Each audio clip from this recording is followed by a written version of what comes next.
paz do Senhor, meus irmãos, seja muito bem-vindo ao Papo com Deus. Eu sou o Max e hoje eu quero guiar você por esse novo estudo, obesidade espiritual. Você vai entender o porquê esse tema é tão importante para a igreja no dia de hoje e como a gente pode exercitar para que a gente não fique obeso verdadeiramente espiritual, amém? Fica com a gente, porque o estudo hoje tá fitness, hein? Vamos lá, vamos fazer esse estudo aqui que ele tá bacana, essa ovelhinha gorda aqui tá o máximo, cara. Eu acho o máximo essa ovelhinha, né? Acho que é Shaw, né? Ovelha Shaw, preciso dar até uma olhada. E eu falo sobre obesidade espiritual. O que é obesidade espiritual? Nós vamos entender, né, o que é o conhecimento da palavra de Deus, o que nós temos comido e bebido e qual a finalidade então de comer e beber, né? Porque Jesus, ele ensina o seu ministério durante 3 anos e você vê que Jesus depois envia os seus discípulos de 2 em 2. São as suas 2 testemunhas para ministrar a palavra de Deus. E o Senhor tende a nos ensinar através disso que a nossa vida precisa testemunhar a favor do reino. Então assim, nós temos comido e temos bebido do reino do Senhor. E o que nós temos feito com o que nós temos aprendido? Não podemos ser que nessa ovelhinha Shaw aqui, tá bom? Então vamos lá, vamos começar aqui em cima. A obesidade espiritual existe e ela é tão perigosa quanto a obesidade física, tá? Então a sua obesidade espiritual, ela é tão perigosa quanto a obesidade física, tóxica, eu quero dizer, tá bom? Os fariseus estavam cheios da palavra, mas não praticavam, não ensinavam. Nossa, Max, que palavra pesada, né? Ser tóxico, a palavra de Deus não é tóxica, não. Aquilo que você aprende com o intuito errado, ou que você aprende e não exercita, acaba te intoxicando, te alimentando demais, te levando a uma obesidade espiritual. Olha o que Jesus fala para os fariseus, ele fala assim, olha, aprendei tudo que eles ensinam, mas não praticai os seus atos e as suas atitudes. Ou seja, os fariseus estavam cheios da palavra de Deus, estavam cheios do livro da lei, mas eles não praticavam. Então assim, não dava para seguir o exemplo deles. E o que eu quero passar para vocês aqui é sobre isso, sobre testemunho de vida, né? Sobre o testemunho de vida, tá bom? Então eu quero começar aqui em 1 Timóteo 4, 6 a 8, que diz o seguinte: expondo estas coisas, irmãos, serás bons ministros de Cristo Jesus, alimentando com as palavras da fé e de boa doutrina. Se alimente com a palavra de fé e de boa doutrina. Mas rejeita as fábulas profanas das velhas caducas. Exercita-te pessoalmente na piedade. Como é que você vai fazer? Você vai se alimentar da palavra da fé, mas você vai exercitar o quê? Pessoalmente na piedade, na caridade, tá bom? Pois o exercício físico para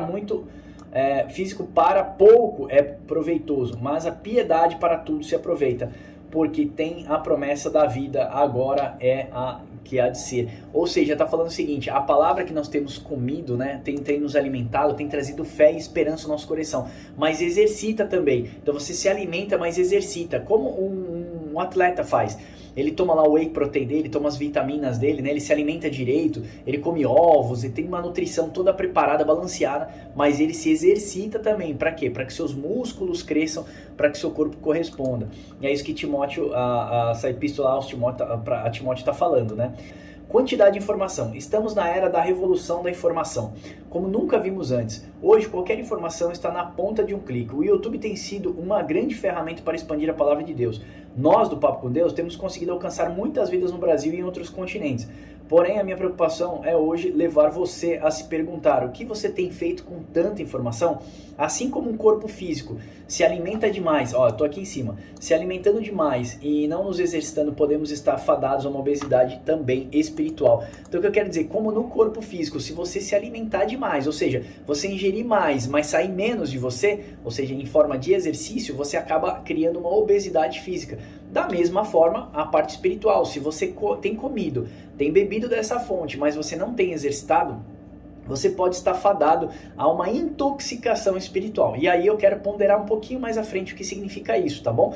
Porque a gente recebe a palavra e fala assim, mas eu não sou ministro, eu sou somente um garoto que faz uma faculdade, né? Eu estou na época da minha faculdade, outra pessoa fala assim, mas eu sou um advogado. Mas você pode advogar para o Senhor, você pode ser exemplo e testemunha viva daquilo que o Senhor tem feito na sua vida. Lembra que Cristo disse?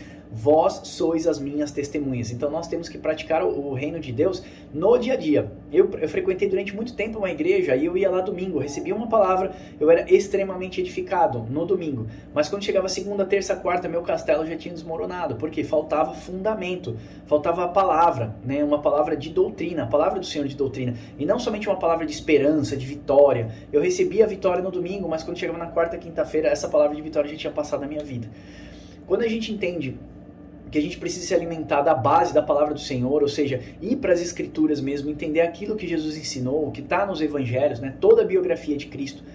E a sua vida, você começa a se alimentar da doutrina dos apóstolos, ou seja, aquilo que é condizente para a igreja. Então, se alimentando com isso, você não vai ser levado por qualquer vento de doutrina, você não vai ser levado por qualquer tipo de tentação dos dias de hoje. Então, você vai se pautar, a sua base está mais solidificada, e é isso que eu quero passar para vocês. Vamos lá. O exercício espiritual. Se envolva com vidas. Amar é mais do que caridade ou uma cesta básica. Amar é gastar tempo com vidas. É se envolver, conhecer o dia a dia do seu irmão, se oferecer a orar por ele, andar junto, discipular, orientar e ajudar. Por que eu estou falando isso, irmãos? Porque nos dias de hoje nós temos visto assim uma vasta gama de informação na internet. Você mesmo do YouTube pode se alimentar do tipo de coisa que você quiser. Mas, irmãos, amar é colocar a sua fé em prática. Mostrar através das suas obras aquilo que você verdadeiramente acredita. Nós se envolvemos num projeto chamado Projeto ID, em que nós alimentávamos moradores de rua. Então, se todas as igrejas iam lá, levava sopa pro cara, batia uma foto, colocava na internet, publicava, etc. Eu percebi que aquilo lá não estava envolvendo os caras. Aí eu comecei a levar uma garrafa de café, com um copinho descartável, eu sentava lá com eles e falava assim, cara, a gente pode trocar uma ideia? Podemos bater um papo aqui? Ou seja, eu comecei a gastar tempo com eles, ouvir o dia a dia deles. E mais do que um pedido de esmola, eles querem um pedido de um relacionamento, eles querem se relacionar com você, saber como foi o seu dia a dia, como tem sido a sua semana, quais são suas dificuldades, não só financeiramente, porque isso seria uma esmola, mas assim, seus problemas sentimentais, por que ele saiu de casa, problema com pai, com mãe, com esposa, família.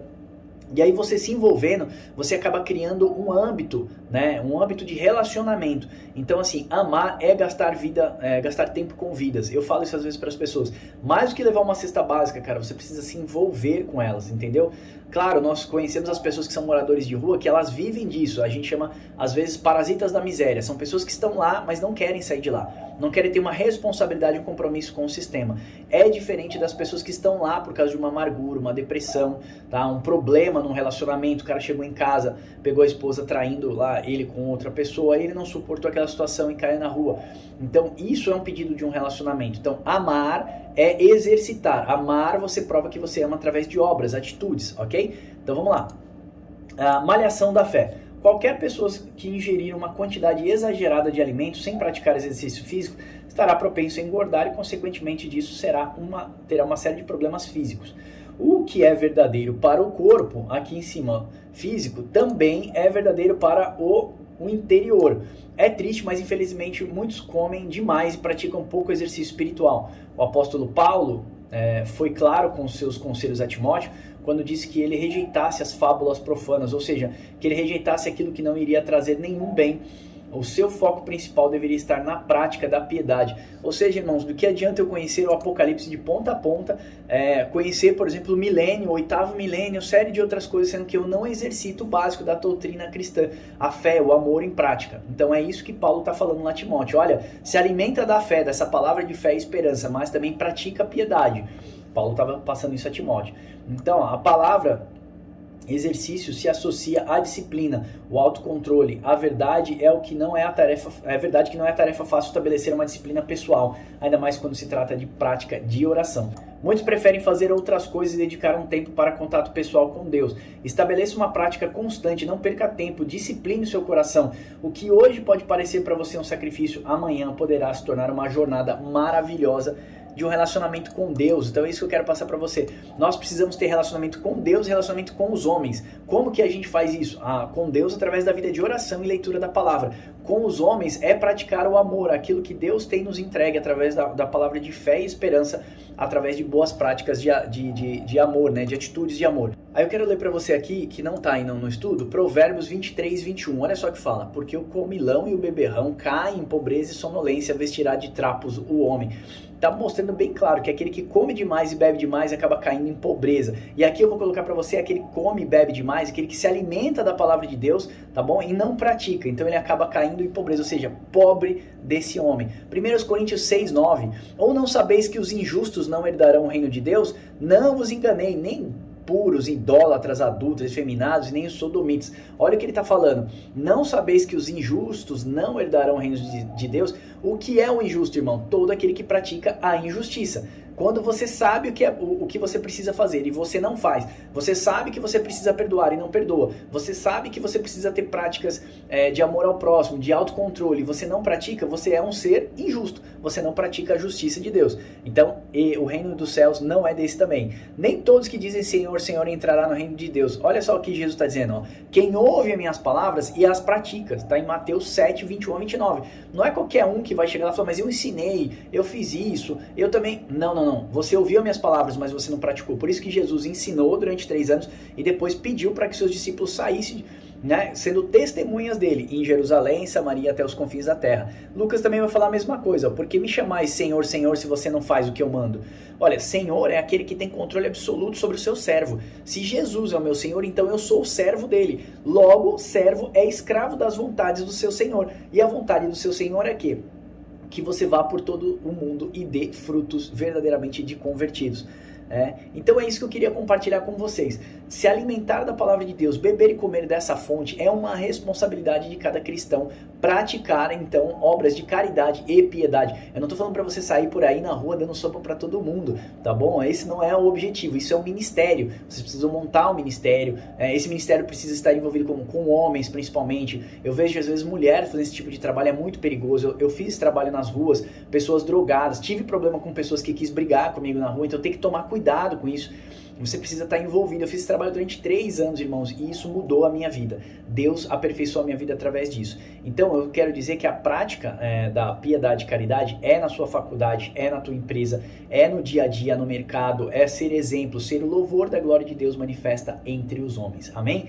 Eu espero que esse vídeo tenha te abençoado verdadeiramente, que a gente entenda que se alimentar somente da palavra, mas não dar frutos verdadeiramente de convertidos, é ser uma ovelhinha chau aqui, essa ovelhinha obesa. Amém? Eu espero realmente que a sua vida espiritual não esteja como dessa ovelha. Esse é o meu desejo. Eu quero dizer para você que lá no nosso site tem cursos gratuitos e certificados online para você poder ser abençoado. Também tem mais de 80 e-books. Se você quiser entrar nas nossas listas de transmissão de WhatsApp e Telegram, vou deixar um link aqui abaixo também, o e-book desse estudo para você fazer download. E se você é novo aqui no canal, vou pedir para você se inscrever aqui e compartilhar esse vídeo também para abençoar muitas outras vidas. Amém? Deus abençoe você e até o próximo Papo com Deus.